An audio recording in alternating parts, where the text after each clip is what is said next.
നമസ്കാരം. കായംകുളത്തെ തോൽവിക്ക് പിന്നാലെ SNDP യോഗം ജനറൽ സെക്രട്ടറി വെള്ളാപ്പള്ളി നടേശനെതിരെ ഗുരുതര ആരോപണവുമായി യു പ്രതിഭ രംഗത്ത് വന്നിരുന്നു. കായംകുളത്ത് വെള്ളാപ്പള്ളി തനിക്കെതിരെ പ്രവർത്തിച്ചെന്നും SNDP വോട്ടുകളിൽ ചോർച്ച ഉണ്ടായി എന്നുമാണ് പ്രതിഭ പറഞ്ഞത്. പാർട്ടി കേന്ദ്രങ്ങളിൽ വോട്ട് കുറഞ്ഞുവെന്നും പത്തിയൂരും ചെട്ടിക്കുളങ്ങരയും ഭൂരിപക്ഷം കുറഞ്ഞത് അമ്പരപ്പിച്ചുവെന്നുമാണ് മാധ്യമങ്ങളോട് പ്രതികരിച്ചത്. അസമയം ഇതിന് മറുപടിയായി എത്തിയിരിക്കുകയാണ് കായംകുളത്തെ CPM നേതാക്കൾ. കായംകുളത്ത് CPM നേതാക്കൾ പ്രവർത്തിച്ചില്ലെന്ന യു പ്രതിഭയുടെ ആരോപണം തള്ളി ആലപ്പുഴ ജില്ലാ സെക്രട്ടറി തന്നെ രംഗത്തെത്തി. തോൽവിയുടെ കാരണം മറ്റുള്ളവരുടെ തലയിലിടാൻ നോക്കേണ്ടെന്നാണ് R. നാസർ വിമർശിച്ചത്. പ്രതിഭ പറയുന്നത് അസംബന്ധമാണ്. CPM നേതാക്കൾ മികച്ച രീതിയിൽ തന്നെ പ്രവർത്തിച്ചെന്നും നാസർ വ്യക്തമാക്കി. വെള്ളാപ്പള്ളി നടേശൻ തനിക്കെതിരെ പ്രവർത്തിച്ചെന്ന യു പ്രതിഭയുടെ ആരോപണവും നാസർ തള്ളി. SNDPക്കാർ എതിരെ നിന്നെങ്കിൽ അതിന്റെ കാരണം എന്താണെന്ന് മനസ്സിലാക്കേണ്ടത് പ്രതിഭയാണെന്ന് R. നാസർ വിമർശിച്ചു. 2 തവണ പ്രതിഭ ജയിച്ചത് SNDPയുടെ വോട്ട് കൊണ്ടാണെന്നും R. നാസർ കൂട്ടിച്ചേർത്തു. തെരഞ്ഞെടുപ്പിൽ പാർട്ടി വോട്ടുകൾ ചോർന്നു, LDFന് ചെയ്തുവെന്നും ചെയ്യുമെന്നും പറഞ്ഞവരുടെ വോട്ട് കിട്ടിയില്ല. അതെല്ലാം UDFനാണ് പോയത്.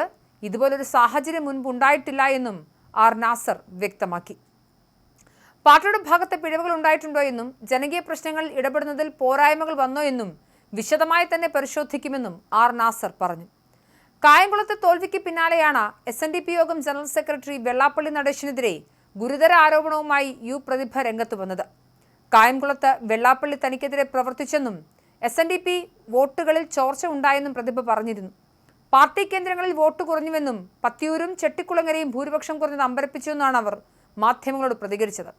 ഇതിൽ കൃത്യമായ നിരീക്ഷണവുമായി എത്തുകയാണ് ആലപ്പുഴ ജില്ലാ സെക്രട്ടറി. എന്തായാലും യു പ്രതിഭ വലിയ രീതിയിൽ ആണ് തോൽവി ഏറ്റുവാങ്ങിയത്. കായംകുളത്ത് കോൺഗ്രസിലെ M. ലിജു 15060 വോട്ടുള്ള ഭൂരിപക്ഷത്തിനാണ് ജയിച്ചത്. പത്തിയൂരും ചെട്ടിക്കുളങ്ങരയിലും സംഘടനാപരമായി ചില ദൗർബല്യങ്ങളുണ്ടായി. കഴിഞ്ഞ തവണത്തെ പോലെ ഊർജ്ജസ്വലമായ പ്രവർത്തനം ഇവിടങ്ങളിൽ ഉണ്ടായില്ല. നേരത്തെ തന്നെ പാർട്ടി നേതൃത്വത്തിന്റെ ശ്രദ്ധയിൽപ്പെടുത്തിയിരുന്നു. യഥാർത്ഥ ശ്രീനാരായണീയരായ തനിക്കെതിരെ മണ്ഡലത്തിൽ SNDP യോഗം ജനറൽ സെക്രട്ടറി വെള്ളാപ്പള്ളി നടേശൻ പ്രവർത്തിച്ചു. ന്യൂനപക്ഷ വോട്ടുകളിൽ വിള്ളലുണ്ടായി. സ്ഥാനാർത്ഥി എന്ന നിലയിൽ ഇതെല്ലാം തന്റെ പ്രാഥമിക വിലയിരുത്തലാണ്. പാർട്ടിയാണ് ഇതെല്ലാം ആധികാരികമായി മറുപടി പറയേണ്ടതെന്നാണ് യു പ്രതിഭ പ്രതികരിച്ചത്. സ്ഥിരമായി ഒന്നാമതെത്തിയിരുന്ന ബൂത്തിൽ പോലും പിന്നിലായി. കായംകുളത്തെ മികച്ച MLA ആയിരുന്നു താനെന്ന് വ്യക്തമായ ബോധ്യമുണ്ട്.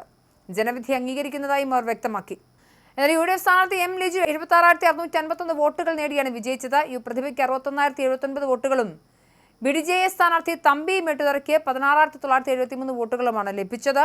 എന്തായാലും കായംകുളത്ത് യു പ്രതിഭ തോറ്റതിനെ പ്രതിഭയ്ക്ക് തന്നെ വിശ്വസിക്കാൻ പറ്റാത്ത സാഹചര്യമാണുള്ളത്. മികച്ച MLA ആയിരുന്നു, നാടിന് വേണ്ടതെല്ലാം ചെയ്തു, പക്ഷേ ജനങ്ങൾ അത് അംഗീകരിച്ചില്ല എന്ന് പറയുകയാണ് യു പ്രതിഭ.